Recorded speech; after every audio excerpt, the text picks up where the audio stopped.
لگ رہا ہے کہ مدینے کا نہیں ہے، چونکہ مدینے کے لوگوں کو وہ آپس میں جانتے تھے کہ کون کون لوگ ہیں، لگتا ہے باہر کا ہے، لیکن اس کے حلیے سے، سفید پوشی سے، شفاف کپڑے سے، شفاف بدن سے ایسا لگ رہا ہے کہ یہ کہیں قریب رہتا ہے اور یہیں نہایا ہے اور یہیں آ کے بیٹھ گیا ہے، لیکن پہچان میں نہیں آ رہا۔ اور پھر سوال بڑے عجیب انداز میں کر رہا ہے، جس طرح بدو سوال کرتے تھے، فقال یا محمد صلی اللہ علیہ وسلم، یا محمد کہہ کر سوال کرتا ہے، مل ایمان مل اسلام مت الساعہ، یہ باتیں پوچھتا ہے۔ اللہ کے رسول بتاتے چلے جاتے ہیں، اور جب آپ بتاتے ہیں تو آخر میں تصدیق کرتا ہے، صدقت یا رسول اللہ، اللہ کے رسول آپ نے سچ کہا، اللہ کے رسول آپ نے سچ کہا۔ صحابہ کرام حیران بیٹھے ہیں کہ یہ پوچھتا ہے اس ارادے سے، گویا یہ اس کو پتہ نہیں ہے، کچھ سیکھنا چاہتا ہے، لیکن پھر تصدیق کرتا ہے، اس سے یہ لگتا ہے جیسے کہ اس کو پہلے سے پتہ تھا، اور اگر اس کو پہلے پتہ تھا تو پھر آپ سے پوچھ کیوں رہا ہے؟ صحابہ کہتے ہیں ہمارا یہ اشتیاق اور یہ جستجو بڑھ رہی تھی، اور اتنے میں اس کے سوالات ختم ہو گئے اور وہ چلا گیا۔ جب وہ چلا گیا تو اللہ کے رسول نے پوچھا، کیا تم جانتے ہو یہ کون شخص تھا؟ انہوں نے کہا نہیں یا رسول اللہ، اللہ و رسول عالم، اللہ اور اس کا رسول بہتر جانتا ہے، ہم نہیں جانتے۔ آپ نے فرمایا فَإِنَّهُ جبریل أَتَاكُمْ يُعَلِّمُكُمْ دِينَكُمْ، یہ جبریل علیہ الصلوۃ والسلام تھے جو تمہیں تمہارا دین سکھانے آئے تھے۔ اب یہاں ایک بڑی سنہری بات آپ کے گوش گزار کرنا چاہوں گا۔ اللہ کے رسول نے فرمایا یہ جبریل علیہ السلام تھے جو تمہیں تمہارا دین سکھانے آئے تھے۔ اب جبریل نے دین کیسے سکھایا؟ جیسا کہ اس میں ظاہر ہے کہ وہ بات پوچھنے کے بعد تصدیق کرتا ہے کہ آپ نے سچ فرمایا، اس سے لگتا ہے کہ وہ بات پہلے سے جانتا تھا، جیسا کہ صحابہ کرام نے اسے سمجھا۔ جب وہ بات پہلے سے جانتا تھا تو وہ خود بھی مسجد نبوی میں کھڑے ہو کر صحابہ کرام کو مخاطب کر کے خود بھی کھڑے ہو کر وہ لوگوں کو بتا سکتا تھا، لوگوں ایمان یہ ہے، اسلام یہ ہے، نماز یہ ہے، قرآن یہ ہے، وہ لوگوں کو بتا سکتا تھا۔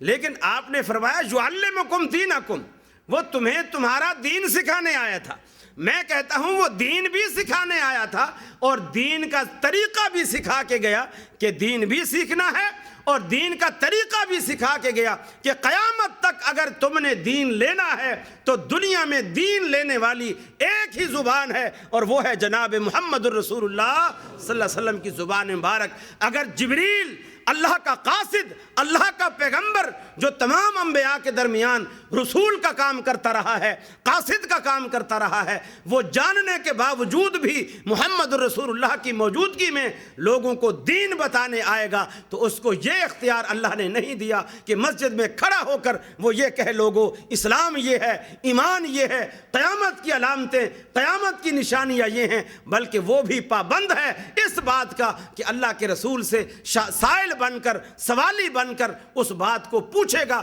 اور پھر رسول اللہ صلی اللہ علیہ وسلم کی زبان اقدس سے لوگوں تک پہنچائے گا۔ گویا لوگوں کو یہ میسج دے کے گیا ہے، دین سیکھنا ہے تو قیامت تک یہ ایک ہی زبان ہے جو تمہیں دین سکھائے گی۔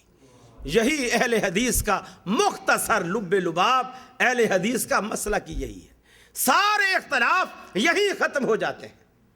اور صحابہ کرام اس بات پر اتنے کاربند تھے۔ عبداللہ بن مسعود رضی اللہ تعالیٰ عنہ نے اپنی زندگی میں درس دیا، خواتین بھی تھی، صحابہ کرام بھی تھے، اپنی زندگی میں درس دیا۔ جب درس دیا تو درس کے دوران ایک مسئلہ بیان کیا کہ اللہ تبارک و تعالیٰ نے قرآن مجید میں، اللہ تبارک و تعالیٰ کا فرمان ہے، اللہ تبارک و تعالیٰ نے کہا ہے کہ اللہ نے ان عورتوں پر لعنت کی ہے جو عورتیں اپنے جسم گدواتی ہیں اور بھویں بناتی ہیں، چہرے کے بال نوچتی ہیں۔ تو ایک عورت کو بڑا عجیب لگا، اس وقت تو خیر وہ چپ کر گئی، دوسرے دن آئی، اے عبداللہ تو نے یہ مسئلہ بیان کیا ہے کہ اللہ نے قرآن میں ان عورتوں پر لعنت کی ہے جو یہ جسم کے بال نوچتی ہیں، چہرے کے بال نوچواتی ہیں، جسم گدواتی ہیں، بھویں بناتی ہیں، اس طرح۔ تو میں نے تو قرآن پڑھا ہے، اس میں قرآن مجید میں یہ حکم اللہ رب العالمین کا کہیں نہیں ہے۔ بڑا معقول اعتراض ہے۔ عبداللہ بن مسعود نے بڑی متانت اور سنجیدگی سے کہا، بہن تم نے قرآن نہیں پڑھا، جا دوبارہ جا کے پڑھ، دوبارہ جا کے پڑھ۔ وہ پھر چلی گئی۔ اب وہ پھر آ گئی، عبداللہ میں نے بہت ڈھونڈا، پورے قرآن مجید میں واللہ مجھے ایسی کوئی آیت نہیں ملی جس میں اللہ رب العالمین نے یہ حکم دیا ہو۔ اب عبداللہ بن مسعود کی ذمہ داری تھی اسے بتاتے۔ عبداللہ بن مسعود رضی اللہ تعالیٰ عنہ نے کہا قرآن مجید تو نے پڑھا ہے؟ اس نے کہا پڑھا ہے۔ کہا قرآن مجید میں یہ آیت ہے ما آتاکم الرسول فخذوا وما نہاکم عنہ فانتہوا، کہ جو چیز اللہ کے رسول سے ملے اسے لو اور جس چیز سے اللہ کے رسول روکے اس سے رک جاؤ۔ بولے ہاں یہ تو ہے، لیکن وہ لعنت والی اور بال نوچنے والی وہ تو قرآن میں نہیں ہے۔ بولے جب قرآن یہ کہہ رہا ہے جو اللہ کا رسول کہے اسے لو اور جس سے منع کرے اس سے رک جاؤ، تو اللہ کے رسول نے جب کہہ دیا ہے کہ لعنت ہے ان عورتوں پر جو بھویں بناتی ہیں اور چہرے سے بال نوچتی ہیں، ان عورتوں پر لعنت ہے، اور قرآن کہہ رہا ہے رسول کی ممنوعات کو میری ممنوعات سمجھو، رسول کی ممنوع احکامات کو میرے احکامات سمجھو، تو پھر کمی کس چیز کی رہ گئی؟ صحابہ کرام اسی طرز پر، اسی نہج پر سوچا کرتے تھے اور یہی ان کا عمل تھا، اور آج بھی یہی طریقہ ہے۔ آج بھی یہی طریقہ ہے۔ قرآن اور حدیث کا رشتہ جدا کر کے ہم کسی چیز کو سمجھ ہی نہیں سکتے، کسی چیز کو، اور یہ ایسا مضبوط رشتہ ہے۔ فرمایا من یطع الرسول فقد اطاع اللہ، کائنات میں اللہ رب العالمین نے کسی کو بھی یہ مقام عطا نہیں کیا، کسی کو یہ مرتبہ عطا نہیں کیا۔ من یطع الرسول فقد اطاع اللہ، جس نے میرے پیغمبر کی اطاعت کی، اللہ کہتا ہے میں اس کو پیغمبر کی نہیں، اس کو اپنی اطاعت شمار کرتا ہوں۔ تم میرے پیغمبر کی بات مانتے چلے جاتے ہو، لیکن میں یہ سمجھتا ہوں میرے نمائندے کی بات ماننا میری بات ماننا ہے،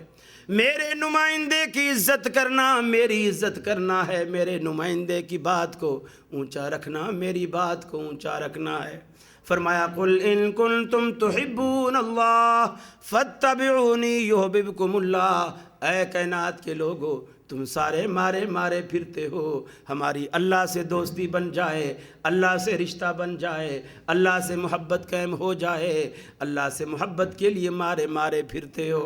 دنیا میں بڑے طریقے اختیار کر لیے، کوئی سینے پہ ہاتھ باندھے کھڑا ہے اللہ کو راضی کرنے کے لیے، کوئی سینے سے تھوڑا نیچے اتر گیا ہے ناف تھامے کھڑا ہے اللہ کو راضی کرنے کے لیے، کوئی تھوڑا اس سے بھی نیچے اتر گیا ہے پیٹ تھامے کھڑا ہے اللہ کو راضی کرنے کے لیے، کوئی تھوڑا اس سے نیچے اترا تو بالکل ہی ہاتھ چھوڑ کے کھڑا ہو گیا اللہ کو راضی کرنے کے لیے۔ اللہ کہتا ہے یہ سارے طریقے میرے راضی کرنے کے لیے نہیں ہیں، میرے راضی کرنے کا ایک ہی طریقہ ہے، فاتبعونی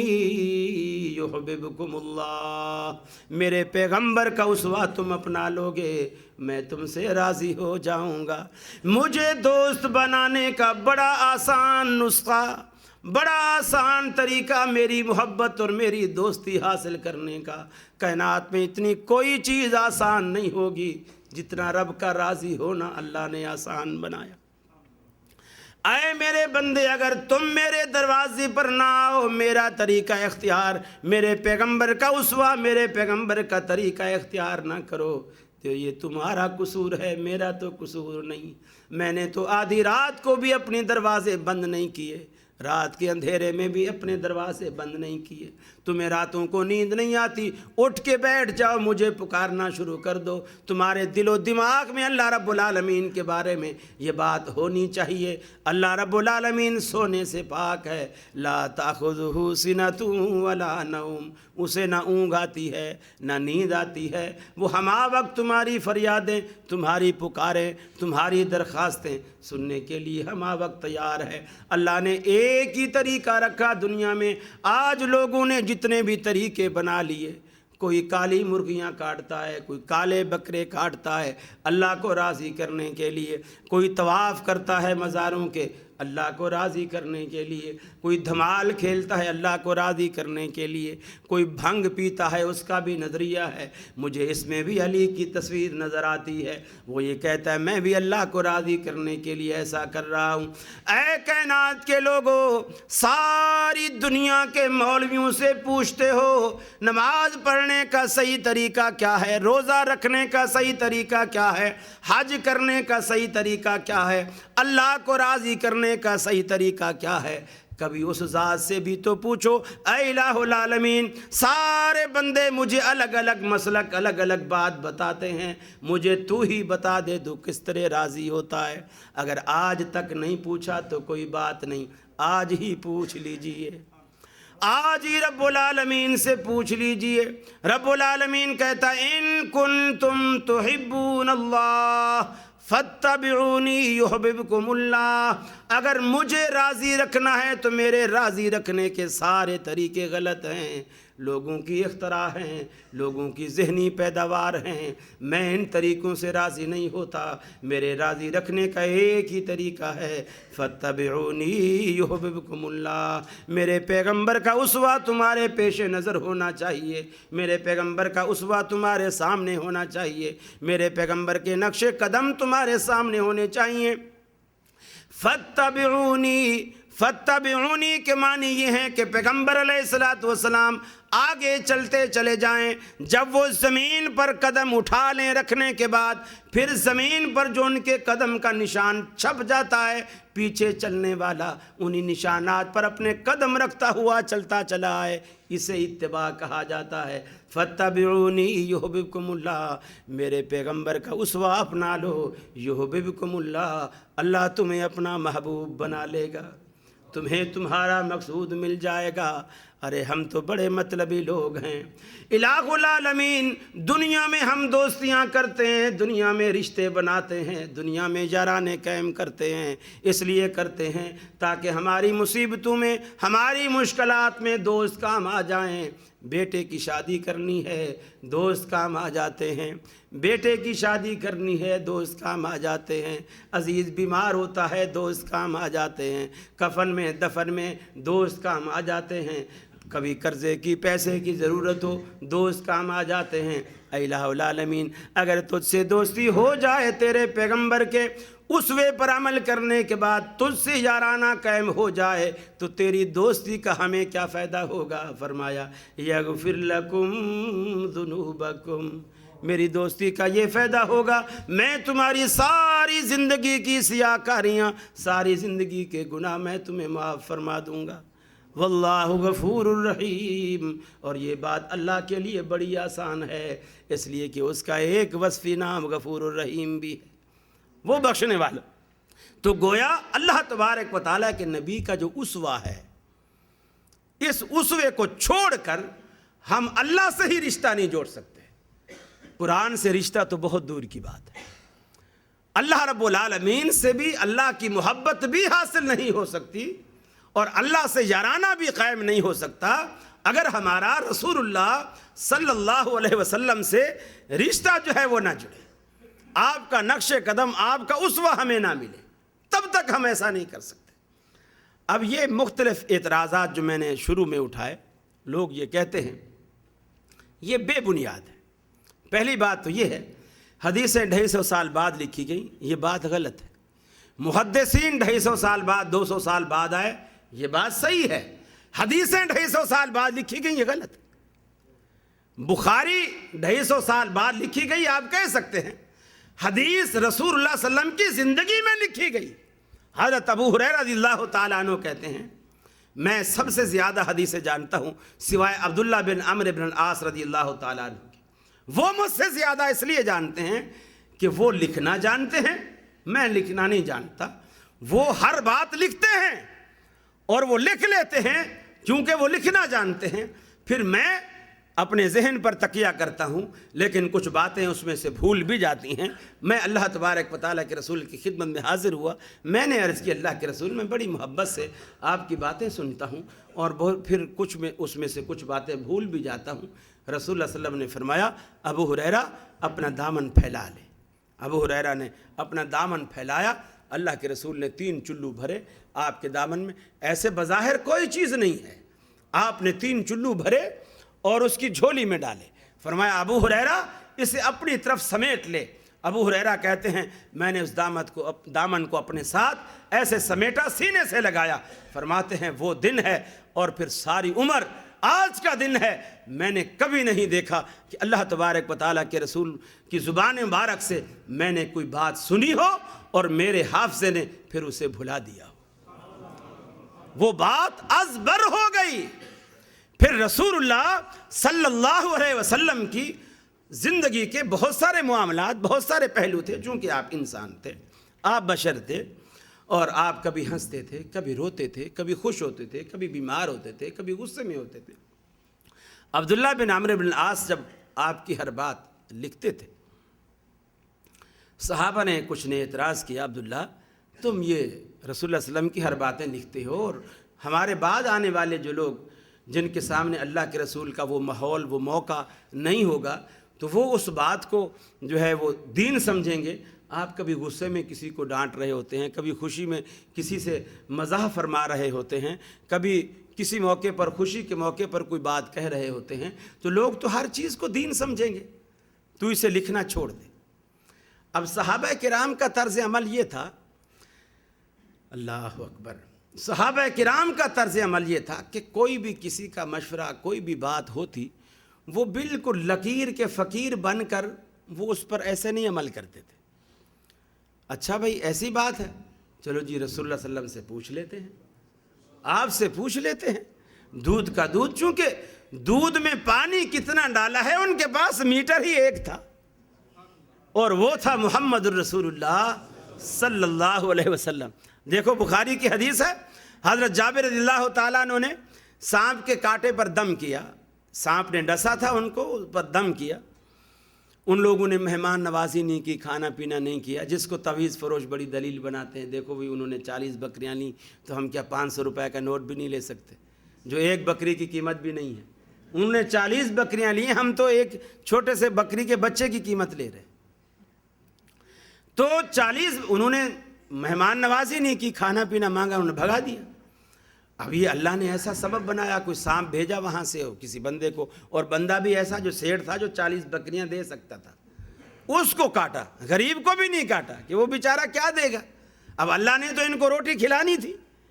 اب اس کو سانپ نے کاٹا، چودھری کو، جب چودھری کو سانپ نے کاٹا، تڑپاؤ، لوگ بھاگے بھاگے آئے، یار تم بڑے نیک لوگ لگتے ہو، داڑیاں واڑیاں ہیں، بڑے نماز روزہ کر رہے ہو، اگر تم میں سے کوئی منتر پڑھنے والا کوئی بندہ ہو، اس کو ٹھیک کر دے تو۔ انہوں نے کہا ٹھیک ہے تو ہو جائے گا، لیکن 40 بکریاں لیں گے، تم تو پہلے بڑے کرخت اور روکھے قسم کے لوگ ہو، پانی تک کا نہیں پوچھتے ہو، تو جتنا چاہو جی دیں گے، بس آپ یہ ٹھیک کرو۔ حضرت جابر نے سورہ فاتحہ پڑھی، دم کیا اور اس جگہ کو جھاڑا، اللہ تعالیٰ نے شفا دے دی۔ حالانکہ حضرت جابر کو یہ پتہ نہیں تھا کہ سورہ فاتحہ سانپ کے کانٹے کا علاج ہے، لیکن ایسا کیا، اللہ نے شفا دے دی۔ اب وہ جب بکریاں لے آئے، میں عرض کر رہا تھا کہ دیکھو صحابہ کرام کا دین کو لینے کا، سمجھنے کا انداز کیا تھا۔ بکریاں لے آئے، اب صحابہ میں اختلاف پیدا ہو گیا، صحابہ میں اختلاف پیدا ہو گیا، کوئی بولیں یہ حلال ہیں، کوئی کہیں یہ حرام، ہم نہیں لیتے۔ کیوں؟ یہ تو نے ایسے سورہ فاتحہ پڑھ کے دم کیا اور بکریاں لے لی، یہ تو ناجائز ہے۔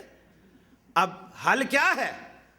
اچھا جی رسول اللہ سے اس وقت تک ہم کچھ نہیں کرتے، نہ ان کا دودھ پیتے ہیں، نہ کوئی چیز کرتے ہیں، رسول اللہ صلی اللہ علیہ وسلم سے ہم پوچھ لیتے ہیں۔ اللہ تبارک و تعالیٰ کے رسول کی خدمت میں حاضر ہوئے، آپ نے تبسم فرمایا اور آپ نے فرمایا اس میں سے میرا بھی حصہ نکالنا۔ یہ کہنے کی منشا یہ تھی کہ یہ بالکل حلال ہے، بالکل جائز ہے، بالکل درست ہے، میرا بھی حصہ نکالنا کا مطلب یہ ہے کہ پیغمبر کبھی حرام کا تقاضا نہیں کرتا۔ اگر یہ چیز حرام ہوتی تو اللہ تبارک و تعالیٰ کے رسول اپنا حصہ کیا ان کو بھی منع فرماتے۔ گویا آپ یہ جملہ کہہ کر اس کے حلال ہونے پر مہر ثبت کر رہے ہیں کہ بالکل حلال ہے، یہ واقعی حلال ہے۔ تو صحابہ کرام کے دین کو لینے کا جب بھی کوئی نزع پیدا ہوا، چلو جی رسول اللہ صلی اللہ علیہ وسلم سے پوچھ لو، چلو رسول اللہ صلی اللہ علیہ وسلم سے پوچھ لو۔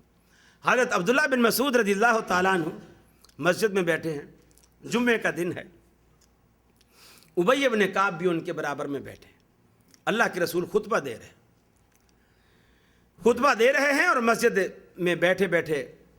اللہ کے رسول نے قرآن مجید کی ایک آیت پڑھی، تو عبداللہ بن مسعود ابی بن کعب سے کہتے ہیں کہ اے ابی، تجھے پتہ ہے کہ یہ آیت جو ابھی اللہ کے رسول نے پڑھی ہے، اس آیت کا شان نزول کیا ہے اور یہ کس موقع پر نازل ہوئی تھی؟ یہ حضرت ابی بن کعب خاموش ہو کے بیٹھے، کوئی جواب نہیں دیتے۔ وہ پھر کوہنی ماری، ذرا گھٹنا ہلایا، بھی سمجھ رہے ہیں کہ شاید میری بات نہیں سنی، لیکن ابی بن کعب بالکل خاموش بیٹھے، کوئی بات نہیں کر۔ پھر عبداللہ بن مسعود کہتے ہیں اے ابی بن کعب میں پوچھ رہا ہوں تمہیں پتہ ہے اللہ تبارک و تعالیٰ کے رسول پر یہ آیت کس موقع پر نازل ہوئی تھی؟ میں تو یہ بھی جانتا ہوں جس دن یہ آیت اتری تھی اس دن اللہ کے رسول نے کپڑے کس رنگ کے پہنے ہوئے تھے۔ صحابہ کرام کا حافظہ دیکھیے،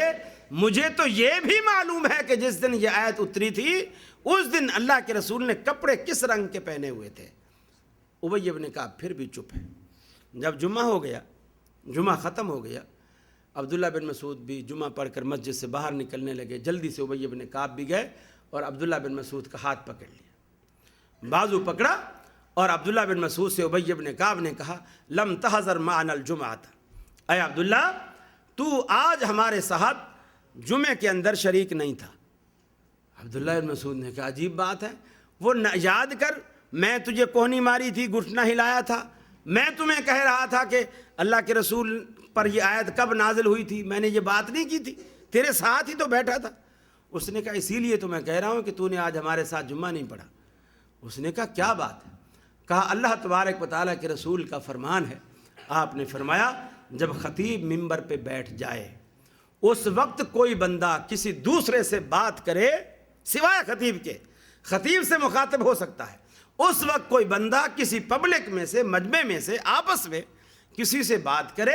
یا کوئی بات کرنے والے کو دوسرا اشارہ کر کے کہے یا جمعہ ہو رہا ہے چپ کر، ایسا بھی کہے تو فرمایا اس کا جمعہ میں آنا نہ آنا برابر ہے۔ اور تو مجھے بار بار بولے چلا جا رہا تھا، تو نے تو اپنا جمعہ ضائع کر دیا۔ اب دیکھو عبداللہ بن مسعود رضی اللہ تعالیٰ عنہ حالانکہ اتنے بڑے صحابی ہیں، اللہ اکبر، اتنے بڑے صحابی، رسول اللہ صلی اللہ علیہ وسلم نے فرمایا چھوٹے قد کے تھے، بڑے دبلی پتلی جسامت رکھنے والے، اللہ کے ہاں بڑا مرتبہ تھا، بڑا مقام۔ اللہ کے رسول نے فرمایا میزان جو اللہ رب العالمین قیامت والے دن ترازو لگائے گا، وہ میزان جو ہے، وہ ترازو جو ہے اتنا بڑا ہے اور اتنا مضبوط